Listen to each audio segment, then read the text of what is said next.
നീ ഇതുവരെ ഒരുങ്ങി കഴിഞ്ഞില്ലേ എന്തു? ഒരു കളക്ടറാണ് നമ്മളെ കാത്തിരിക്കുന്നത്. പേടിപ്പിക്കുകയാണോ? ഒരു കളക്ടറുടെ നിലയുണ്ട്, വിലയുണ്ട്, അതൊന്നും നിനക്കറിയാമോ? ഞാൻ കളക്ടറുടെ വീട്ടിലേക്കല്ല പോകുന്നത്, എന്റെ ഭർത്താവിന്റെ ഒരു സുഹൃത്തിന്റെ വീട്ടിലേക്ക്. ശരിയാണെന്തു? സേതുവും ഭാര്യയും കൂടി ജഗദീശനെയും ഭാര്യയും കാണാൻ പോകുന്നു. നീ ധൃതിപ്പെടേണ്ട, ഇഷ്ടം പോലെ സമയം എടുത്തോ. വേണ്ട വേണ്ട, ഞാൻ ഒരുങ്ങിക്കഴിഞ്ഞു. നിങ്ങൾ ഇതുവരെ പോയില്ലയോ? ഇല്ലമ്മേ, ആ കുറച്ചേരം കാത്തിരിക്കട്ടെ. എത്രയൊക്കെ ആയാലും ഞങ്ങൾ ഒരുമിച്ച് പഠിച്ച സുഹൃത്തുക്കളല്ലേ. വരണം, പോവാം. വേഗം പോയി.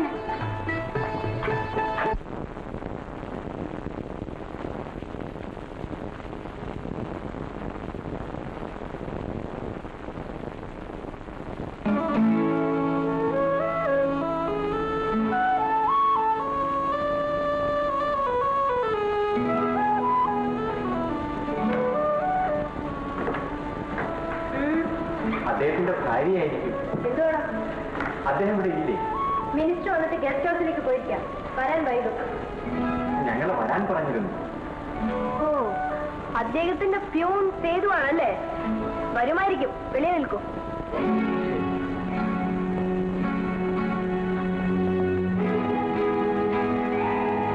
യശുഭായ്, ഒരു സഹായം ചെയ്യാമോ? എന്താ? ഇന്ന് ഡോബിയെ കണ്ടില്ല. ആ തുണിക്കെട്ട് കൊണ്ടുപോയി അലക്ക് കമ്പനിയിൽ ഒന്ന് കൊടുത്തേക്കാം. അയ്യോ, അതിനെന്താ? നീ ഇവരോട് സംസാരിച്ചോണ്ട് ഞാനിപ്പോ വന്നേക്കാം.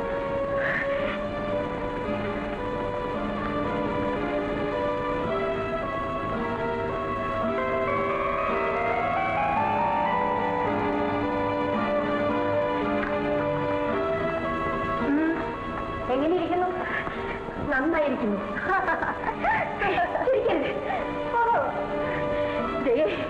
നീ കാണിച്ചെന്താണെന്ന് അറിയാമോ?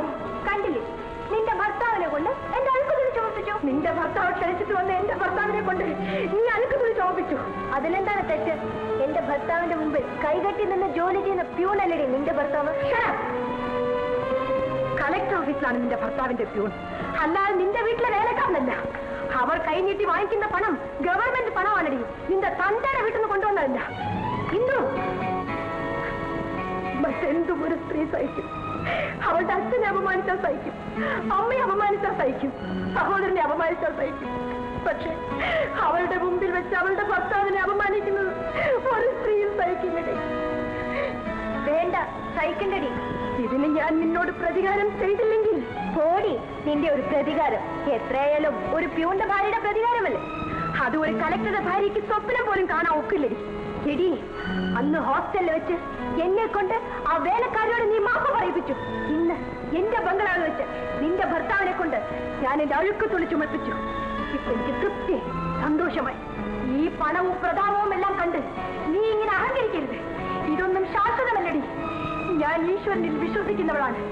ഇന്ന് നീ കാണിച്ച ഈ ധിക്കാരത്തിന് നാളെ ഒരു ദിവസം എന്റെയും എന്റെ ഭർത്താവിന്റെയും മുമ്പിൽ നിന്ന് തൊഴുകയോട് നീ മാപ്പ് ചോദിച്ചില്ലെങ്കിൽ ഞാൻ ഈശ്വരനിൽ ഒരിക്കലും വിശ്വസിക്കില്ലടി. അത് ഈശ്വരന് വലിയ ക്ഷീണമാണെന്നോട് പെണ്ണേ. ജയേ, ഈശ്വരനെ മറന്ന് സംസാരിക്കരുത്. ഓടിയിറങ്ങി. ഇനി ഇവിടെ നിന്ന് ശബ്ദം ഉണ്ടാക്കിയാൽ അവിടെ കാവൽ നിൽക്കുന്ന പോലീസുണ്ട്. അവരിവിടെ വരും, നിന്നെ പിടിച്ച് പുറത്തിറക്കും. നിന്റെ കാവലും പോലീസും. നിന്നെ പോലെ പണവും പ്രതാപവും കൊണ്ട് നിലതെറ്റി തുള്ളിയിട്ടുള്ളവരെല്ലാം പാവപ്പെട്ടവരുടെ മുമ്പിൽ തലകുത്തി വീണിട്ടുണ്ട്. ഈ വിധി നിനക്കും സംഭവിച്ചില്ലെങ്കിൽ എന്റെ പേര് ഹിന്ദു എന്നല്ല. ശരി, എന്നാ വേറെ പേര് ഞാൻ ആലോചിച്ച് വെച്ചേക്കാം.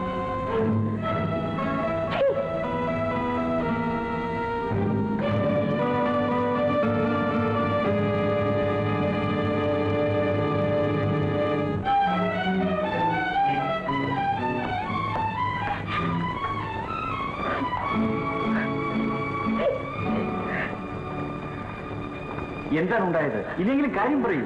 നമ്മൾ എന്തിനാണ് അവിടെ പോയത്? ജഗദീശൻ ക്ഷണിച്ചു, നമ്മൾ പോയി. എന്നിട്ട് അവൾ നിങ്ങളെ കൊണ്ട് അഴുക്ക് തുണി ചുമപ്പിച്ചു. അതിപ്പോ അവളത് മനഃപൂർവ്വം ചെയ്തതാ. അവൾ എന്റെ മുഖത്ത് നോക്കി പറയുകയും ചെയ്തു. അപ്പോ നിങ്ങൾ നേരത്തെ പരിചയക്കാരായിരുന്നു? ഞങ്ങൾ രണ്ടാളും ഒരുമിച്ച് ഒരു കോളേജിൽ പഠിച്ചിരുന്നു, ഒരേ റൂമിൽ താമസിച്ചിരുന്നു.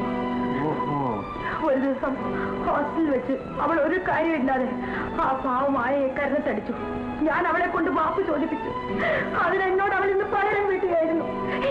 എന്റെ ഭർത്താവിനെ അപമാനിക്കുന്ന എന്നെ കൊണ്ട് സഹിക്കാനാവില്ല. ഇതൊന്നും എനിക്കറിയില്ലായിരുന്നു. എന്തു? ഭർത്താവിന്റെ അന്തസ്സ് ഭാര്യയുടെ അഭിമാനമാണ്. ഞാൻ പോകും.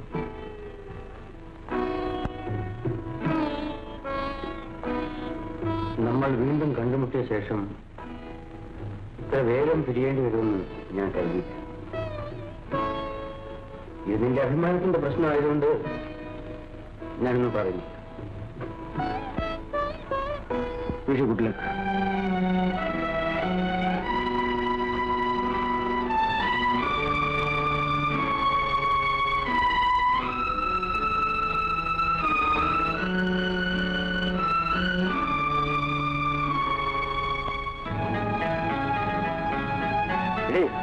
നിന്റെ തന്തയുണ്ടല്ലോ, ആ മനുഷ്യനിവിടെ വരുമ്പോ അയാളെ കൊണ്ട് ഞാൻ എന്റെ വിളിപ്പ് തോൽപ്പിച്ചാൽ നിനക്ക് എന്ത് തോന്നും? അനാവശ്യം പറയരുത്. അനാവശ്യമാണ്. എന്റെ ഭാര്യ എന്ന് പറഞ്ഞ എനിക്ക് അവനും അവന്റെ ഭാര്യയും കൂടെ ഇവിടെ വരുമ്പോ അവരെ സ്വീകരിക്കുന്നത് എന്റെ കടമയല്ലേ? അവളെയൊക്കെ സ്വീകരിക്കാൻ എന്റെ പട്ടി പോകും. അവളുടെ പട്ടിക്ക് പോലും നിനക്കാൾ കൂടുതൽ വിവരവും തിരിച്ചറിവും ഉണ്ടാകും. അപ്പൊ അവൾ ആള് കൊള്ളാമല്ലോ. സിപ്പാഹിയുടെ കൂട്ടത്തില് കളക്ടർ കൂടെ കറക്കി എടുത്തു കളഞ്ഞല്ലോ. നിങ്ങൾ എന്നെ അടിച്ചുല്ലേ? നിന്നെ കൊല്ലേണ്ടതാണ്. പക്ഷെ അതെനിക്ക് അപമാനമായതുകൊണ്ട് ഞാൻ വിടുന്നു. എന്റെ അച്ഛൻ പോലും എന്നെ തല്ലിയിട്ടില്ല. മുഖത്തരത്ത് സംസാരിച്ചിട്ട് പോലുമില്ല. അതിന്റെ തകരാറാണ് നിനക്കുള്ളത്. നിന്നെ പോത്തിനെ തല്ലുമ്പോൾ തല്ലി വളർത്തേണ്ടതായിരുന്നു. ഞാനിനി ഒരു നിമിഷം ഇവിടെ നിൽക്കില്ല. എന്റെ ഭാഗ്യം. ഇന്ന് തന്നെ ഞാൻ വീട്ടിലോട്ട് പോകും. പുറത്ത് കാറുണ്ട്, ഡ്രൈവറും. ഉടനെ പോകാം.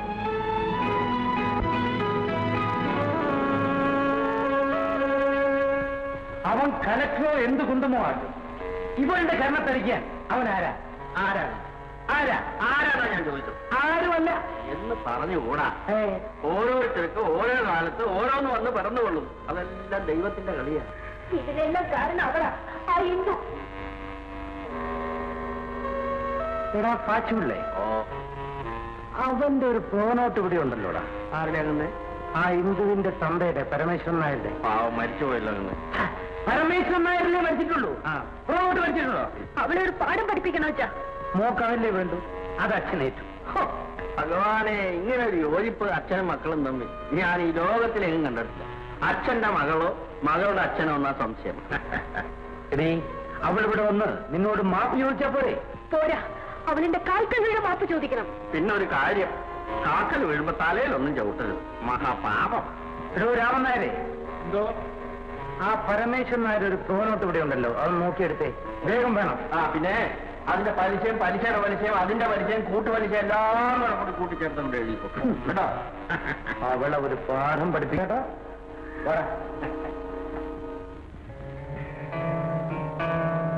മാധവമേനോന്റെ പക്കൽ നിന്നും വാസ്തവത്തിൽ എത്ര രൂപയാണ് കടം വാങ്ങിച്ചിട്ടുള്ളത്? എത്ര രൂപയാണെന്ന് കൃത്യമായിട്ട് എനിക്ക് അറിഞ്ഞുകൂടമേ. ഇവിടെ അച്ഛനുണ്ടായിരുന്നപ്പോ ഉള്ള കടവാ. 3000 രൂപയെന്ന് വെച്ചാൽ ഇവിടെ പറഞ്ഞാൽ തോന്നുന്നു. ഇതിൽ 8000 രൂപയാണല്ലോ കാണിച്ചിരിക്കുന്നത്. അത് പിന്നെ പലിശയും പലിശയുടെ പലിശയും എല്ലാം കൂട്ടിക്കാണും. എന്തായാലും അയാളുടെ അടുത്ത് പോയി ഉള്ള പാടും ദുർഗമൊക്കെ ഒന്ന് പറഞ്ഞു നോക്കാം. കുറച്ചു നാളത്തെ അവരെയും കൂടെ കരാതിരിക്കൂ.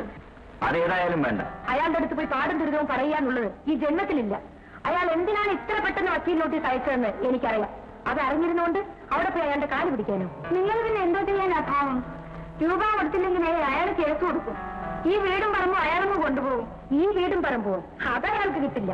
ഇത് മറ്റാർക്കെങ്കിലും വിറ്റ് അയാളുടെ രൂപ നമ്മൾ കൊടുക്കും. എന്നാൽ അയാൾക്ക് കൊടുക്കില്ല. ഈ എന്ത് പ്രാന്താണെന്നെ ഈ പറയുന്നത്? ഇത് വിറ്റേറ്റ് നമ്മളങ്ങോട്ട് പോകും. അച്ഛന്റെ പേരിൽ നമുക്ക് കുറച്ച് സ്ഥലവും ഒരു ചെറിയ വീടും ഇല്ലേ, നമ്മൾ അങ്ങോട്ട് പോകും. ഇത് കേട്ടോ മുന്നേ പൊട്ടക്കുന്നേ. നമ്മൾ അവിടെ പോയി താമസിച്ച് എന്തോട്ട് വെച്ച് കഴിക്കും. ചെറുക്കനൊരു ജോലി ഉണ്ടായിരുന്നത് കൂടെ നീ കാരണം കളഞ്ഞു. എനിക്കതിൽ വിഷമമില്ല അമ്മേ. എന്തുവിന്റെ അഭിമാനം എന്റെയും അഭിമാനമാണ്. നമ്മൾ ആ മൊട്ടക്കുന്നിൽ പോയി താമസിച്ച് കൃഷി ചെയ്ത് അന്തസ്സായി ജീവിക്കും. ശരിയാണ്. ഭൂമിദേവിയുടെ മുൻപിൽ തലകുനിക്കുന്നവർ മറ്റാരുടെയും മുൻപിൽ തലകുനിക്കേണ്ടി വരില്ല. അവരിങ്ങോട്ട് തന്നെയാണോടാ വരുന്നത്? വരട്ടെ വരട്ടെ പറയാം. ഇങ്ങോട്ട് തന്നെയാ. ഇത് ഗേറ്റ് കിടക്കും. മിണ്ടരുത്. പരിചയം പോലും നടിക്കരുത്.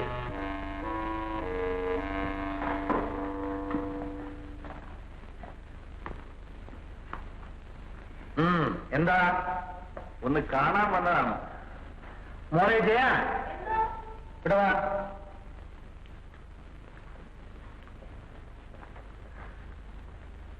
ആ കസേരയിലോട്ടിരിക്കും. അങ്ങോട്ട് തിരിഞ്ഞ് കാല് നീട്ടിയിരിക്കും. ഒരൊറ്റ പിടിക്ക് കൈ കിട്ടും. സങ്കടം ബോധിപ്പിച്ചോളൂ. ഇതെന്താ രാജസദസ്സാണോ സങ്കടം ബോധിപ്പിക്കാൻ? ഇതാ 8000 രൂപയുണ്ട്. പ്രോനോട്ടിന് തന്നേക്കൂ. വാങ്ങിക്കൂ, പ്രോണോട്ട് തരൂ, വേഗമാട്ടെ. ഈ രൂപ ഇത്രയും വേഗം എങ്ങനെ നിങ്ങൾ ഉണ്ടാക്കി? ഞങ്ങൾ മാപ്പപേക്ഷയുമായി വരുമെന്ന് നിങ്ങൾ കരുതിയല്ലേ? നോട്ടീസ് കിട്ടി, ഞങ്ങൾ രൂപയും ഉണ്ടാക്കി. ഇനി കുഞ്ഞിന്റെ സൗകര്യം പോലെ. രാമനായരെ, എന്തോ ആ പരമേശ്വരൻ നായർ പ്രോണോട്ട് നോക്കിയെടുത്തുകൊണ്ടാ? എളുപ്പം കൊണ്ടുവരാൻ അവർക്ക് സമയമില്ല നിൽക്കാൻ. ഇത് നേരത്തെ നോക്കിയെടുത്ത് വെക്കാൻ പാടില്ലായിരുന്നു. എടാ പാച്ചുകളെ, ഏതാടാ ഈ പയ്യൻ? ഇവൻ ഒരു എല്ല് കൂടുതലാണെന്ന് തോന്നുന്നല്ലോ. ഇവളുടെ ഭർത്താവ് എന്റെ ഭർത്താവിന്റെ ശിപ്പായി. എന്ത് പറഞ്ഞു? നിന്റെ ഭർത്താവിന്റെ ശിപ്പായിയോ? ഇവിടെ എന്ത് വിളിച്ചു? നീ എന്നു? എന്നെ നീ എന്ന് വിളിക്കുന്ന എന്റെ പ്രായത്തിലുള്ള ഒരുവളെ എനിക്കും നീ എന്ന് വിളിച്ചൂടെ?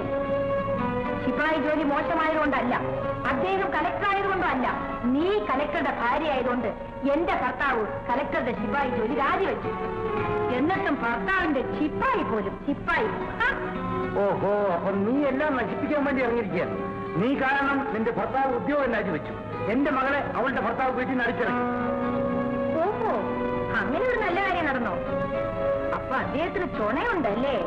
ഇനി കുഞ്ഞപ്പുറത്ത് ഞങ്ങൾ പോകും. ഇതാ നിങ്ങളുടെ പ്രോണോട്ട്. അല്ല, ഇതൊക്കെ എങ്ങനെ കഴിഞ്ഞു? ഇനി എപ്പോഴെങ്കിലും പണത്തിന് ആവശ്യം വരുമ്പോ ചോദിക്കാൻ ഒട്ടും മടിക്കരുത് കേട്ടോ. ഇനിയും നിങ്ങളുടെ പണത്തിന്, ഞങ്ങളുടെ പട്ടിക്ക് പോലും വേണ്ട നിങ്ങളുടെ പണം. ഞങ്ങൾക്ക് ആരോഗ്യമുണ്ട്, ജോലി ചെയ്ത് ജീവിക്കാനുള്ള തന്റെ ഇടമുണ്ട്, അധ്വാനിച്ച് ജീവിക്കും. വരുന്നുണ്ട്.